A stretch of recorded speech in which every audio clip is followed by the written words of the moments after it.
प्रणाम, नमस्ते बंधुओं। पंडित दीनदयाल उपाध्याय जी की जयंती की आप सब लोगों को ढेर सारी शुभकामनाएं।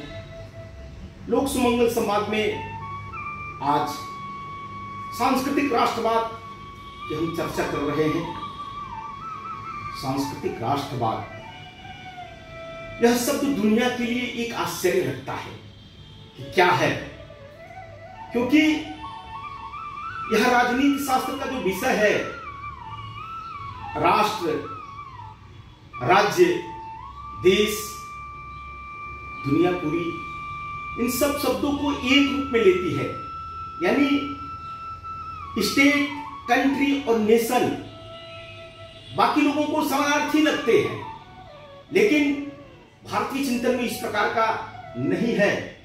यहां कहा जाता है कि स्टेट की जब बात होती है तो एक राज्य की इकाई की बात होती है, देश की बात होती है, कंट्री की जब बात होती है तो एक भौगोलिक इकाई की बात होती है। वैसे ही जब राष्ट्र की बात आती है तो यहां का आम जनमानस उसको सांस्कृतिक इकाई के रूप में देखता है। यह देश गुलाम भी रहा, अनेक रियासतों ने यहां अनेक राजाओं ने शासन किया, यानी आजादी के समय भी 565 रियासतें थी। 300 से बड़ी ज्यादा ऐसे स्टेट जिनको राज्य के रूप में मानते थे, ऐसे थे। लेकिन यह देश भारत के नाते से जाना गया। जम्मू द्वीपे रेवा खंडे भारत खंडे की यहां संकल्पना रही है। और आज क्या है कि जब हम राष्ट्र की परिभाषा पढ़ते हैं तो 17वीं 18वीं शताब्दी में जब नए नए राष्ट्र की संकल्पना आने लगी, बनने लगे, अमेरिका की बात है, फ्रांस की बात है, इटली की बात है, तो उसकी परिभाषा अलग से आई। कोई लैंग्वेज भाषा के नाम पर बना, कोई धर्म के नाम पर बना, कोई मजहब के नाम पर बना। लेकिन भारतीय संस्कृति, यहां की बात जब हम करते हैं तो देखते हैं कि यह देश, यानी आजादी के समय ऐसे कुछ साम्यवादी लोगों ने कहा कि यह फेडरल स्टेट है, राज्यों का समूह है, अनेक राज्य हैं। तो यहां तो अनेकों प्रकार के, वो जिसको संस्कृति मानते हैं, जिसको भाषा मानते हैं, यहां 400 के आसपास भाषाएं हैं, बोली जाती हैं। यहां अनेकों प्रकार के पथ संप्रदाय मत हैं, यहां पर अनेकों प्रकार के खान पान है, अनेकों प्रकार के लोगों का रंग रूप यहां है। तो यहां कहते हैं, हम लोग जब छोटे थे तो नारा लगाते थे, अनेकता में एकता, भारत की विशेषता। हम कहते थे कश्मीर हो या कन्याकुमारी, भारत माता एक हमारी। तो हमारे यहां एकात्मता की संकल्पना वह संस्कृति से है। हम राष्ट्र को सांस्कृतिक इकाई के रूप में देखते हैं। और यह राष्ट्र कहते हैं ना, सवेरे सवेरे हम जब उठते हैं तो कहते हैं, समुद्र वष्णे देवी पर्वत स्तन मंडले विष्णुपत्नी नमस्तुभ्यं पादस्पर्शं क्षमस्वमे। यानी यह भारत सनातन राष्ट्र है, प्राचीन राष्ट्र है। यहां की राष्ट्र की जो संकल्पना है, वह कहते हैं, राज्य शास्त्र में जो पढ़ाया जाता है कि स्टेट कैसे बनता है, राज्य कैसे बनता है, तो कहा जाता है कि एक निश्चित भूभाग होना चाहिए, निश्चित जनसंख्या होनी चाहिए, वहां सरकार होनी चाहिए, वहां संप्रभुता होनी चाहिए। यह सब बातें बताई जाती है। लेकिन यह जब हम सांस्कृतिक राष्ट्र की अवधारणा देखते हैं तो वह अवधारणा बदल जाती है। अमेरिका की राष्ट्र की अवधारणा अलग है, भारत की राष्ट्र की अवधारणा अलग है। यह देश हमेशा से एक रहा है, यहां की संकल्पना एक रही है, लोगों के मनोभाव एक रहे हैं। कहते हैं ना कि यहां कुछ बात ऐसी है, हस्ती की मिट्टी नहीं हमारी। कभी लगता होगा आपको भी कि ये कहां से एकदम से भारत के लोग अलग अलग परिभाषाओं की बात करते हैं, वो नहीं समझ सकते हैं इस बात को। पश्चिम के विचारक हैं, उनके अपने, क्योंकि वह जब नहीं थे तब से यह देश चल रहा है। 5000 वर्ष से पुराना यह राष्ट्र, यहां युगों की कल्पना है, सतयुग, द्वापर, कलयुग, त्रेता, और हर युग में ऐसे तमाम प्रकार के ऋषि मनीषी हुआ करते थे, लेकिन उनकी भी भारत को पुण्य भूमि कहा जाता है, धर्म भूमि कहा जाता है, ऋषि भूमि कहा जाता है। और यहां पर ऐसी संस्कृति निकली जो दुनिया को सर्वे भवन्तु सुखिनः सर्वे सन्तु निरामया सर्वे भद्राणि पश्यन्तु मां कश्चित् दुर्भाग् भवेत् का उदात्त भाव दिया। सर्वेषां मंगलम भवतु की बात की, वसुधैव कुटुम्बकम की यहां पर बात हुई, जय जगत की यहां पर बात हुई। यहां पर जीव के कल्याण की संकल्पना की गई। ऐसी रही यहां की संस्कृति। खान पान पहनावा भाषा नहीं राष्ट्र की है परिभाषा। यह राष्ट्र भाषा के आधार पर नहीं बना है, यह राष्ट्र खान पान के आधार पर नहीं बना है, यह भाषा के आधार पर, धर्म के आधार पर, पहनावे के आधार पर, खान पान के आधार पर भारत की संकल्पना नहीं है। पंडित दीनदयाल उपाध्याय जी कहते थे यहां की संस्कृति अपने आप में सद्भाव की संस्कृति है, प्रेम की संस्कृति है, स्नेह की संस्कृति है।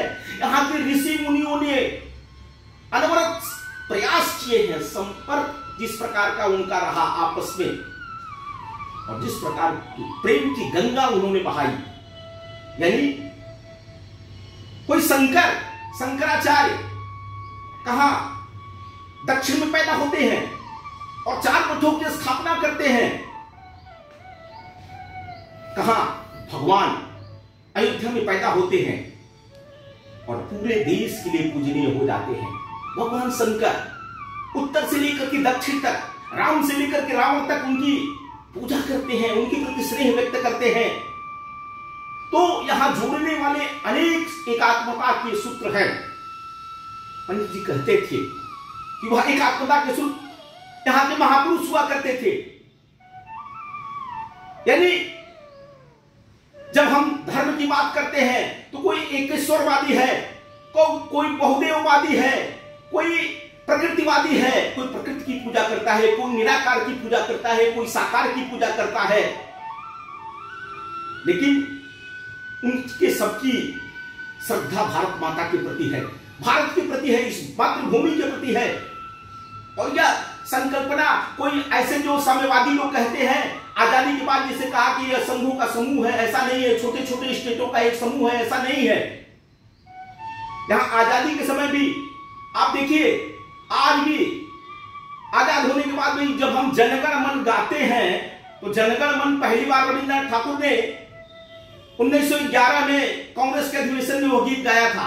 और उसमें भी क्या किस प्रकार का वर्णन है कि पंजाब सिंधु गुजरात मराठा द्राविड़ उत्कल बंग, यानी उस समय भी हम एक हैं। और कहां से, तो सिंधु से लेकर के उत्कल तक यहां राष्ट्र की संकल्पना रही है। कहते होंगे कि 565 रियासतें उस समय भी थी जब देश गुलाम था, और अंग्रेजों के साजिश के कारण द्विराष्ट्रवाद का सिद्धांत भाषा के नाम पर आया,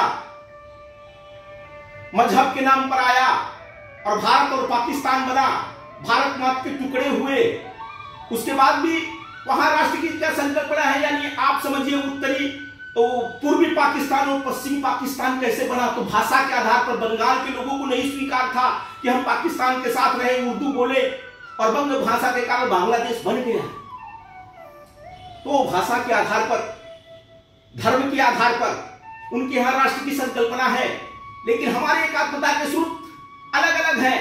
यानी आप सनातन धर्म में देखेंगे तो भक्ति का युग जब आता है, अनेक प्रकार के यहां राजा हुए, प्रतापी राजा हुए, कहीं भगवान राम हुए, कहीं कृष्ण हुए, कहीं बुद्ध हुए, सबके अनुयायी अलग अलग थे।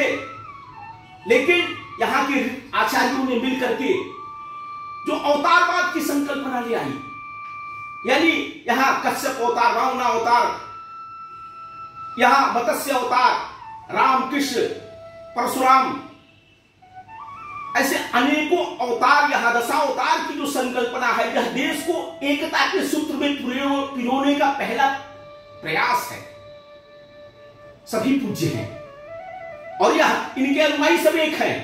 यहां अनेकों प्रकार के संप्रदाय चलते हैं, पंथ चलते हैं, लेकिन उसके बाद भी हमारी सबकी श्रद्धा भारत माता के प्रति है।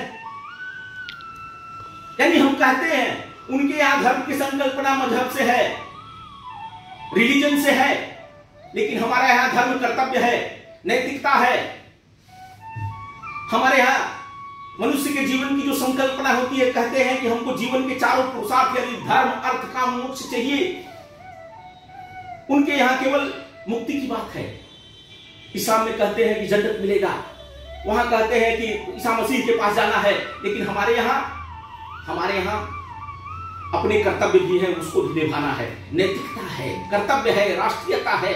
और इन सब बातों को जोड़ते हुए हम जिस एक भारत माता की संकल्पना करते हैं वह पूजनीय है, वह हमारे लिए माता है। माता हम पृथ्वी की जो बात करते हैं, हमारे यहां जिस प्रकार के धर्म की बात कही गई, हम कहते हैं राष्ट्र और राष्ट्रीयता की जब बात होती है तो हम कहते हैं कि हिंदुत्व ही राष्ट्रीयत्व है, हिंदुत्व ही राष्ट्रीयत्व है। वह एकता का सूत्र है जिसमें बौद्ध भी है, जैन भी है, सिख भी है। और इस प्रकार के प्रयत्न आप देखेंगे कि जब जब इस प्रकार का संकट आया, अपने अंदर विकृतियां आई, उसको दूर करने का यहां ऋषि मुनियों ने प्रयास किया। पूज्य रामानुज का नाम आपने सुना होगा। रामानुज ने किस प्रकार से जातीयता को दूर करने का प्रयास किया। जब समाज में अत्याचार था उस समय किस प्रकार के प्रयत्न किए, यानी उनके शिष्य रविदास हुए, संत कबीर हुए, जिनको आप मानते हैं कि क्रांतिकारी परिवर्तन किया उन्होंने। ऐसे ऋषि मुनियों का यह देश रहा है और यह एकात्मता के सूत्र रहे हैं। मातृभूमि के प्रति हमारा लगाव, नदियों के प्रति लगाव, प्रकृति के प्रति लगाव। उनके यहां क्या है कि कोई अर्थ को लेकर के इस देश को चलाना चाहते हैं, कोई समानता के अधिकार पर, साम्यवादी लोग कहते हैं कि श्रम के आधार पर, समानता के आधार पर, लेकिन यहां तो सब प्रकार की संकल्पना है। इस नाते मार्क्स की संकल्पना यहां फेल हुई। यहां पश्चिम का राष्ट्रवाद फेल करता है। यहां विभिन्न जाति, भाषा, संप्रदाय के लोग एक साथ प्रेम पूर्वक रहते हैं और उनकी इस भारत माता के प्रति समर्पण है, पुण्यता का भाव है। एक दूसरे को जिस प्रकार से प्रेम स्नेह के सूत्र में हम बांधते हैं, उसका नाम सांस्कृतिक राष्ट्रवाद है। यहां के साहित्य हैं, यहां के महापुरुष हैं, यहां की नदियां हैं, यहां का प्रकृति है। हम लोग छोटे थे तो दावा लगाते थे, झांसी एकता, भारत की विशेषता, और वह एकता समझ में केवल नारा का विषय नहीं है। एकात्मता कैसे है? हम एक ऋषियों की संतान हैं, हमारी मां एक है, भारत माता, धरती माता। जय जगत की बात यहां ऋषि ने किया। यहां का ऋषि जब निकलता है, विवेकानंद बंद करके जब जाता है, तो वहां के लोग 18वीं शताब्दी में किए होंगे प्रथम धर्म सम्मेलन, लेकिन यहां तो वर्षानुवर्ष प्रयाग में बड़े बड़े धर्म सम्मेलन होते हैं कुंभ में। तो उनकी बराबरी और हमारी, उनकी राष्ट्रवाद की संकल्पना और हमारी राष्ट्रवाद की संकल्पना अलग है। और पंडित जी ने जिस पूंजीवाद को, जिस साम्यवाद को नकारा, इस तरह से नहीं नकारा। इसको समझने के लिए उनके विकास की संकल्पना क्या है? समर्थ ही जीत रहेगा, सर्वाइवल द फिटेस्ट की बात करते हैं। हमारे यहां क्या है कि जो आया है से जिएगा, उसको भी खाने को मिलेगा, उसको भी रहने की मिलेगा। इसलिए हम जो बातें करते हैं वह सबके मंगलमय की बात करते हैं। कहते हैं कि सर्वे भवन्तु सुखिनः। हम यहां अपना संकल्प जब उद्घोष लगाते हैं तो कहते हैं, हम ये नहीं कहते हैं कि व्यक्तियों का कल्याण हो, हम कहते हैं प्राणियों में सद्भावना हो, विश्व का कल्याण हो, धर्म की जय हो। ये हमारी संकल्प की उद्घोष है। तो भारत ऐसे महान नहीं हुआ है। यहां की जो सांस्कृतिक अवधारणा राष्ट्र की रही है, वह दुनिया को एकता के सूत्र में पिरोने की रही है। और वह पंडित जी ने जो बातें कही, वह अपने को लगता है कि कैसा है, तो यह पुण्य भूमि भारत है, यह ऋषियों की भूमि है। यह कहते हैं ना कि राज्य की उत्पत्ति की जब सिद्धांत पढ़ते हैं तो कहते हैं कि एक विकासवादी सिद्धांत है, समझौते का सिद्धांत है, तो दैविक उत्पत्ति का सिद्धांत एक मानते हैं कि राज्य दैविक उत्पत्ति का सिद्धांत है, जिसको ईसाई भी मानता है, मुस्लिम भी मानता है, लेकिन वो अपने पंथ के हिसाब से मानता है। और एक राज्य राष्ट्र बनने की उनकी जो संकल्पना है, युद्ध मूलक शक्ति का सिद्धांत, वो कहते हैं कि जीत करके ऐसे बना दिया गया। लेकिन हमारे यहाँ जोर डाल करके ऐसे राष्ट्र की संकल्पना नहीं है। हमारे यहाँ एकता के सूत्र है, उन सूत्रों को समझना पड़ेगा। और वह सूत्र जब निकल करके आते हैं तो लगता है कि यह सूत्र पूरी दुनिया को सुख शांति समृद्धि देने का सूत्र है। हम किसी को दबा करके किसी के ऊपर आज तक शासन नहीं किए। यानी भारत ही दुनिया में सुख शांति समृद्धि ला सकता है। भारत की सोच ही दुनिया को एक शांति का संदेश दे सकती है। और यह हम उस मार्ग पर चल करके, यानी हम बदलेंगे युग बदलेगा, व्यक्ति के अंदर नैतिकता आनी चाहिए। इसलिए यहां के ऋषि मुनियों ने शील की बात किया। महर्षि पतंजलि ने पंचशील की बात किया, 16 शील की बात हुई। महात्मा बुद्ध ने पंचशील की बात किया, महावीर स्वामी ने सप्तशील की बात किया। यानी सत्यशील होना चाहिए, विनयशील होना चाहिए, क्रियाशील होना चाहिए, संघर्षशील होना चाहिए। सब प्रकार के शीलों की चर्चा की गई है। यानी व्यक्ति संस्कार युक्त हो, व्यक्ति के अंदर मानवीय गुण हो।